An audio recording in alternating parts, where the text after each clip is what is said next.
Bonjour et bienvenue au cœur des chroniques d'un démonologue. Dans ce second volet sur l'Apocalypse de Jean, nous allons nous intéresser aux 3 premiers chapitres du livre. Pour comprendre sa lecture et essayer de vous donner les clés du discernement des différentes symboliques qu'il comporte, nous devons savoir qu'il existe 3 degrés d'interprétation des textes que je vous propose de découvrir dans cet épisode. Plongeons-nous donc dans le livre de la Révélation et étudions ces divers symboles que nous analyserons pour en comprendre les différents sens.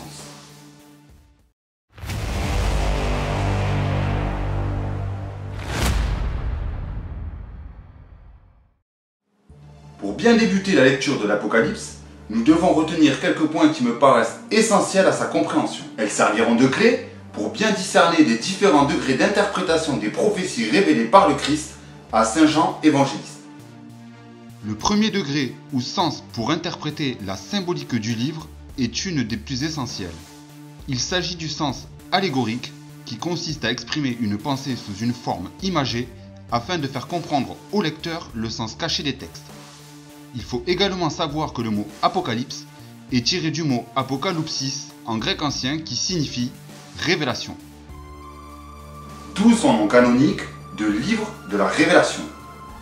Le deuxième degré d'interprétation est le sens moral des textes, c'est-à-dire tout ce qui concerne les traditions, les mœurs, mais également les règles qui régissent la société. Par exemple, en ce qui concerne le sujet de notre épisode, le sens moral s'applique dans le discernement du bien et du mal.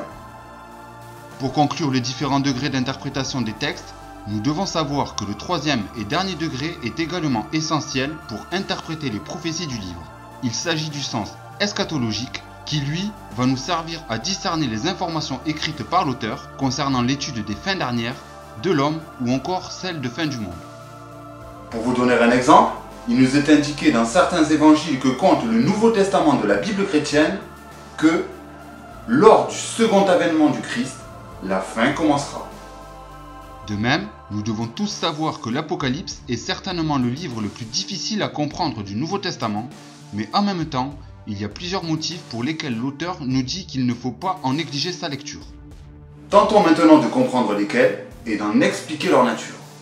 L'Apocalypse est donc la révélation de Jésus-Christ, sauveur de l'humanité par son sacrifice sur la croix. Cette révélation est faite par notre Seigneur lui-même à ses sujets, parmi lesquels y figure Saint Jean évangéliste et témoin direct de la crucifixion. Les textes nous racontent des événements qui doivent arriver non pas dans un avenir lointain, mais comme nous le rapporte l'auteur du livre, bientôt. N'oublions pas non plus que la lecture sérieuse des récits bibliques suffit à apporter une bénédiction ou certaines grâces à nos âmes. Parce qu'elle est la parole de Dieu, il ne nous est pas demandé de la comprendre dans son intégralité, mais plutôt de la garder en nous. Penchons-nous maintenant sur le premier chapitre du livre de l'Apocalypse. Le Fils de l'homme, dont nous parle ici l'auteur du livre, nous apparaît avec des attributs de justice sainte et inflexible. Est-ce ici le Christ tel que Saint Jean nous le décrit dans son évangile, à la fois tendre et sauveur, sur lequel autrefois il se penchait sur sa poitrine avec confiance et humilité?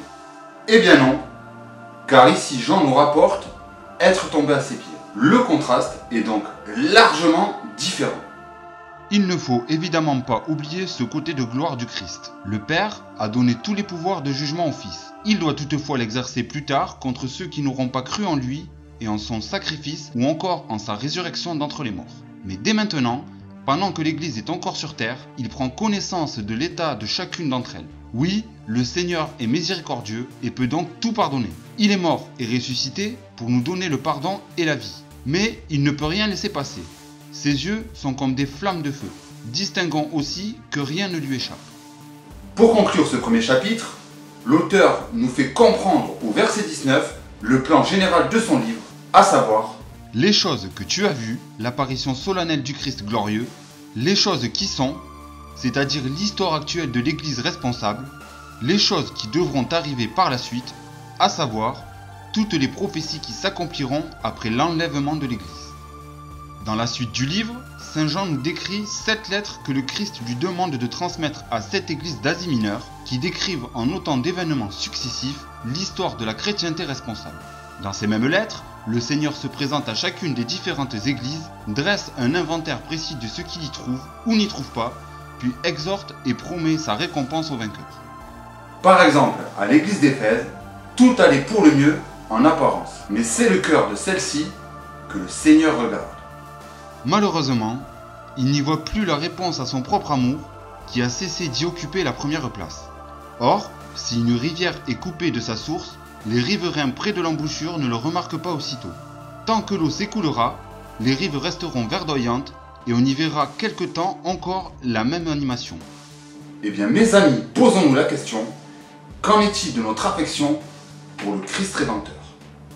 Pour enrayer ce déclin, le Seigneur va user d'un remède quelque peu étrange, l'épreuve. Il lâchera donc du lest à la puissance de Satan. Après Éphèse, vient donc l'église de Smyrne. Ce fut le temps des martyrs et des persécutions sous les cruels empereurs romains.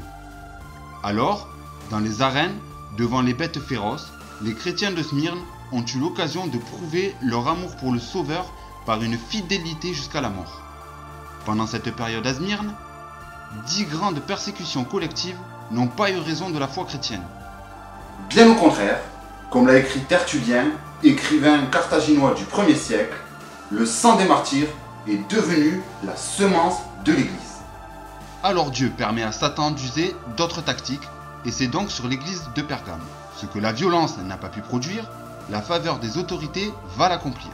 Sous le règne de l'empereur Constantin en 312 de notre ère, l'adoption du christianisme comme religion d'État a favorisé le relâchement, la mondanité, la débauche ou encore l'introduction de doctrines étrangères à celles de la foi. Mais c'est à Thyatire, église qui va jusqu'à la fin, que le mal fait un pas de plus dans le cœur du Christ. Ce sont les ténèbres du Moyen-Âge, comparées ici au règne d'Achab que sa femme Jézabel poussait à faire le mal. L'Église s'est lassée d'être étrangère ici-bas. Elle a voulu régner. Et nous connaissons le rôle politique qu'elle a toujours désiré jouer. Sachez bien que la domination de l'Église de Thyatire a recherché avec tant d'arrogance et promise à ce qu'elle a opprimé, torturé ou brûlé sur les bûchers. Mais qui sont donc les vrais vainqueurs? Ils régneront avec celui qui vient comme l'étoile du matin. Quoi qu'il en soit, chaque lettre que le Seigneur adresse aux 7 églises d'Orient se voit composée de plusieurs symboles. Ces symboles peuvent être discernés grâce aux différents degrés d'interprétation. N'oubliez pas que pour avoir les clés de la réussite dans la lecture et la compréhension du livre de l'Apocalypse, il est très important de ne pas tout prendre au sens matériel. Certaines choses seront effectivement visibles, mais d'autres seront purement spirituelles et individuelles. Nous verrons dans les prochains épisodes lesquels et comment les discerner. Pour terminer, j'aimerais dire ceci. Mes chers amis, nous savons que bientôt arrivera la fin de l'histoire de l'Église sur la terre. Mais si grand que paraît ce déclin, la présence du Seigneur peut encore être réalisée. Merci à vous d'avoir suivi cet épisode. Si vous l'avez apprécié, n'hésitez pas à mettre un pouce vers le haut, un commentaire pour me laisser vos impressions et en vous abonnant à la chaîne pour me soutenir, sans oublier d'activer la petite cloche des notifications pour être tenu informé des futures publications. En attendant, n'oubliez pas que le démon est tapis dans l'ombre, alors soyez vigilants et puisse l'Éternel vous bénir mes chers frères et sœurs.